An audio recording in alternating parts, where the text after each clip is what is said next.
Hola, buen día, buena tarde, buena noche, dependiendo del momento en el cual está viendo esta grabación. Me presento, mi nombre es Pablo Adrián Rivera Juvenal y estamos en nuestro curso de Upload a la docencia. En esta ocasión vamos a hablar para la unidad número 3 del concepto de transhumanismo. Junto con el concepto de transhumanismo hemos abordado el tema de mente extendida, el cual lo llevamos a cabo por medio de nuestra sesión sincrónica número 2. En esta ocasión vamos a hablar del transhumanismo y el peso que tiene para el uso de la inteligencia artificial y cómo esto va a afectar al futuro.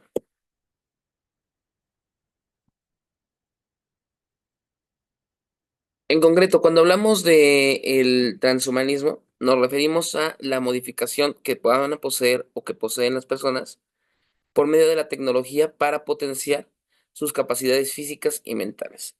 Es decir, como veíamos con la mente extendida, la tecnología puede permitir el incremento de las capacidades, en el caso de la mente extendida de la mente, y de lo que estudia el transhumanismo es cómo esto nos va a afectar en diferentes áreas. Por ejemplo, tenemos el caso de el conflicto que existe entre la disparidad entre transhumanos y humanos. En el caso de una persona que utilice elementos para mejorar su cognición, desde uso de inteligencias artificiales como ChatGPT, Sora, etcétera, hasta desarrollados como puede ser el uso de implantes como los desarrollados por Neuralink. ¿Cuál es el límite y cuál es el alcance que tenemos de uso de estos elementos en el ser humano? También tenemos el conflicto entre humanidad y máquinas. ¿Qué ocurrirá si seguimos permitiendo que el transhumanismo pase? ¿Dónde queda la humanidad? ¿La máquina nos puede reemplazar? Son elementos que se pregunta el transhumanismo. También la determinación de qué es lo que nos hace humanos. Si lo que nos hacía humanos era la capacidad de razonar y la capacidad de pensar, pero ahora también lo lleva a cabo una inteligencia artificial, ¿hasta qué momento la inteligencia artificial se puede humanizar y el ser humano tener derechos? ¿O en qué momento el ser humano deja de ser un humano y empieza a carecer de derechos? También es un tema interesante en el transhumanismo, junto con el problema en deportes, trabajo, escuela.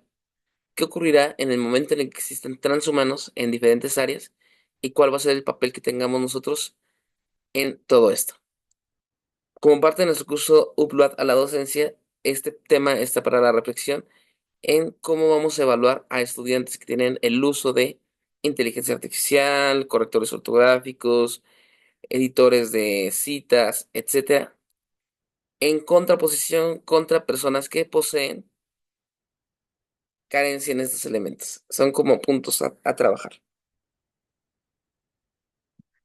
En esta ocasión, lo que vamos a revisar son los principios del transhumanismo, es decir, aquellas personas que optan o que abogan por el transhumanismo han creado una serie de reglas o una serie de leyes que les van a permitir orientarse.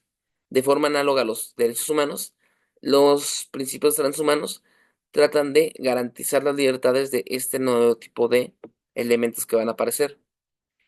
El primero se llama libertad morfológica, el cual se refiere a la libertad de la modificación y la alteración en estructuras orgánicas. Es decir, la posibilidad de que yo pueda modificar mi organismo a voluntad.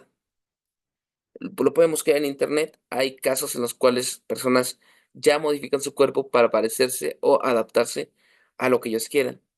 Tenemos el caso de las personas perro o los perros humanizados. También tenemos el caso de los seres humanos que quieren parecer alienígenas o alguna otra cosa. Y podemos creer que tienen algún tipo de trastorno o algún tipo de desequilibrio.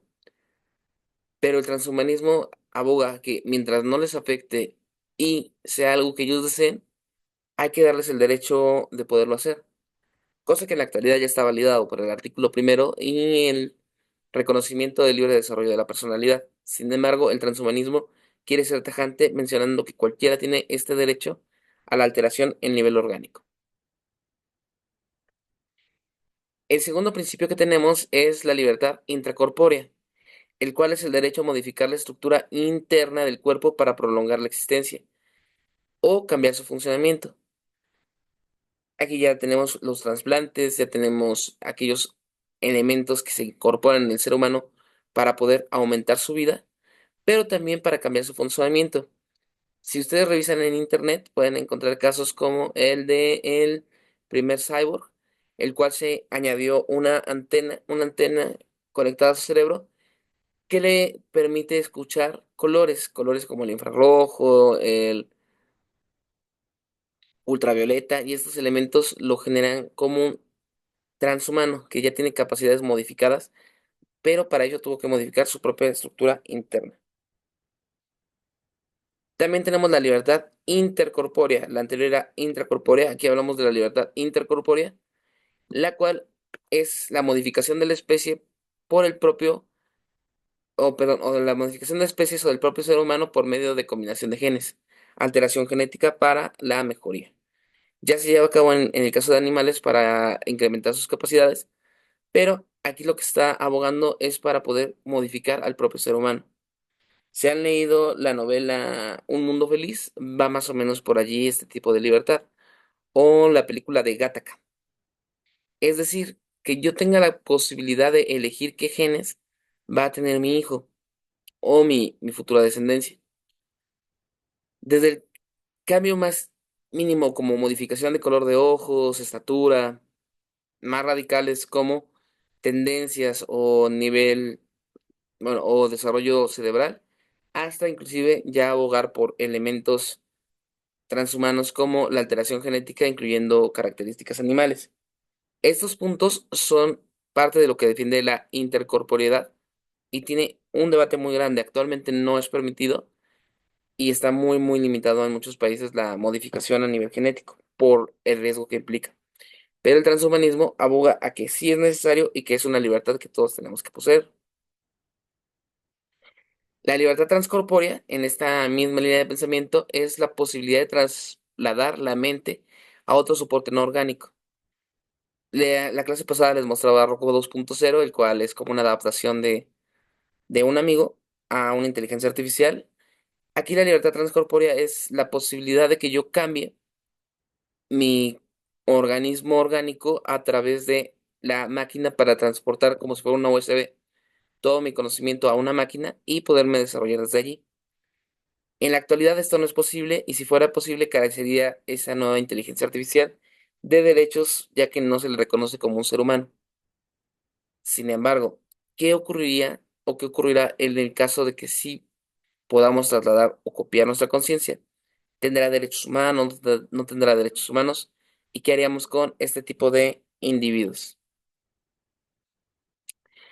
La libertad reproductiva señala que toda persona tiene derecho a reproducir su ser a través de los elementos que pueda. Clonación, inseminación in vitro o cualquier otro elemento que le permita reproducir su propia estirpe. La libertad cognitiva es la posibilidad de trasladar la mente a soportes no físicos. Si en la anterior era trasladar la mente a una máquina, aquí es trasladarlo directamente a la nube. Ya no hablamos de un elemento físico, sino estar directamente en la nube. Y con eso abogaríamos por los derechos del transhumanismo. Es interesante y quizás puedan pensar que se aleja un poco del tema de la inteligencia artificial, pero si tomamos en cuenta lo que decía Chalmers y Clark, de que el ser humano puede extender su mente a través de herramientas o a través de elementos no físicos, paulatinamente eso nos va a llevar al transhumanismo y derechos de aquellas personas modificadas, derechos de inteligencias artificiales y demás. Parece muy lejano, pero cada día está más cercano. Este material lo incluí como parte del curso para reflexionar acerca del gran impacto que va a tener la inteligencia artificial en todos los sentidos y cómo esto también lo tenemos que abordar desde la psicología y otras ramas del pensamiento, debido a la complejidad que se va a presentar. Esta presentación se incluye en el tema número 3 y les deseo un bonito día, una bonita tarde o una bonita noche, dependiendo del momento en el cual estén viendo esta grabación. Recordemos que la realidad es virtual y también es física. Tengan un buen día. Hasta luego. Bye bye.